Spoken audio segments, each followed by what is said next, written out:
રાજકીય ગરમાવો જોવા મળ્યો। ભાજપ દ્વારા આયોજિત ભવ્ય આદિવાસી સંમેલન અને નવનિયુક્ત હોદ્દેદારોના અભિવાદન કાર્યક્રમમાં આદિવાસી સમાજની સંગઠન શક્તિનો અદ્ભુત નજારો જોવા મળ્યો હતો।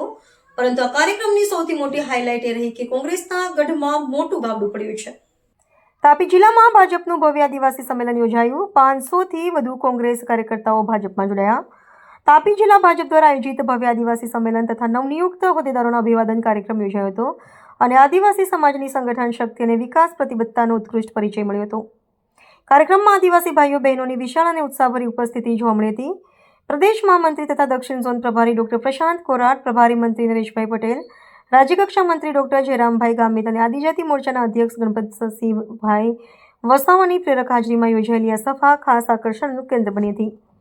નવનિયુક્ત હોદ્દેદારોનું ભવ્ય અભિવાદન કરવામાં આવ્યું હતું।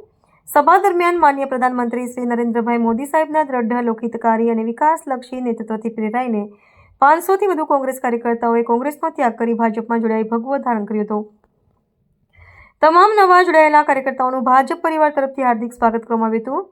આ કાર્યક્રમમાં પ્રદેશ મંત્રી શ્રીમતી કૈલાસબેન ગામિત, તાપી જિલ્લા સંગઠન પ્રભારી મધુભાઈ કથિરિયા, તાપી જિલ્લા સંગઠન પ્રમુખ સુરજભાઈ વસાવા, સાંસદ પ્રભુભાઈ વસાવા, માંડવીના ધારાસભ્ય કુંવરજીભાઈ હળપતિ, વેરાના ધારાસભ્ય મોહનભાઈ કોકાણી, મહુવાના ધારાસભ્ય મોહનભાઈ ઘોડિયા તેમજ તાપી જિલ્લા પંચાયત પ્રમુખ જલમસિંહ વસાવા સહિત અનેક આગેવાનો અને કાર્યકર્તાઓ હાજર રહ્યા હતા।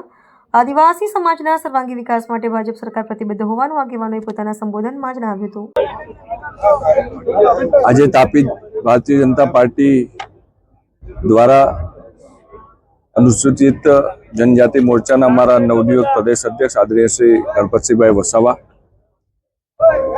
प्रदेश भारतीय जनता पार्टी मंत्री बेन श्री कैलासबेन गामित साथे मने पण महामंत्री जवाबदारी मળી છે। જ્યારે हमारा प्रदेश अध्यक्ष आदरणीय श्री जगदीशभाई विश्वकर्मा साहेबनी प्रदेशनी टीमनी अंदर ત્યારે तापी जिला भारतीय जनता पार्टी द्वारा हमारा अध्यक्ष आदरणीय श्री सूरजभाई वसावाजीना नेतृत्वमां आज खूब सरस भव्य सत्कार समारंभ और अभिवादन समारंभ व्यारा विधानसभा अंदर आज निजर विधानसभा अंदर सोनगढ़ खाते अमरा राज्य सरकार कैबिनेट मंत्री भाई श्री नरेशभाई और आ विस्तार सोनगढ़ विस्तार लोकप्रिय धारासभ्य भाई श्री जयरामभाई गामित मार्गदर्शन में खूब मोटू सम्मेलन आयोजन करवामां आव्युं छे।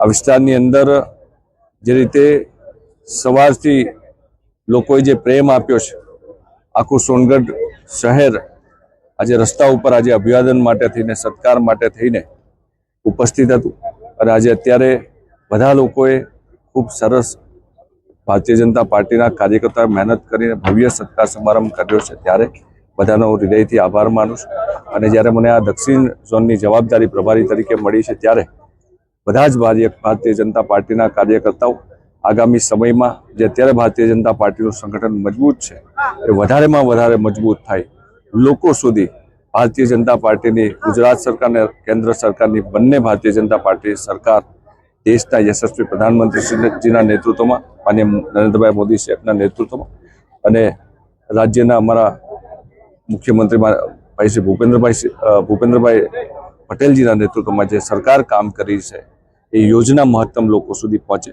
ए प्रकारे भारतीय जनता पार्टी कार्यकर्ताओं काम करशे, मेहनत करीने वधारे ने वधारे संगठन मजबूत करशे।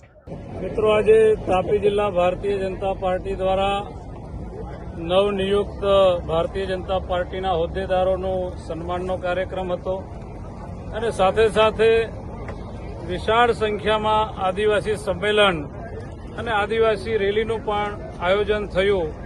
परंतु हूँ मानु छूं त्यां सुधी तापीना इतिहास में न भूतो न भविष्य एवी आजे आदिवासी समाजनी महारेली थई छे। ए ज बतावे छे एक वखत जे तापी जिल्लो कोंग्रेसनो गढ़ हतो ए तापी जिल्ला आज भारतीय जनता पार्टीनो गढ़ एटला माटे बन्यो छे कि जे प्रकारे नरेन्द्रभाई मोदी साहेबनी भारतीय जनता पार्टीनी सरकार, जे प्रकारे अमारा भूपेन्द्रभाई पटेल साहेबनी सरकार अने अमारा आदरणीय प्रदेश अध्यक्ष श्री जगदीशभाई विश्वकर्माजीना मार्गदर्शन हेठळ आदिवासी समाजने शिक्षण, सिंचाई, रोड, रस्ता, वीजળી જે પ્રકારની સુવિધાઓ જે વર્ષોથી માંગી રહ્યા હતા એ આજે ભારતીય જનતા પાર્ટીની સરકાર આપી રહી છે.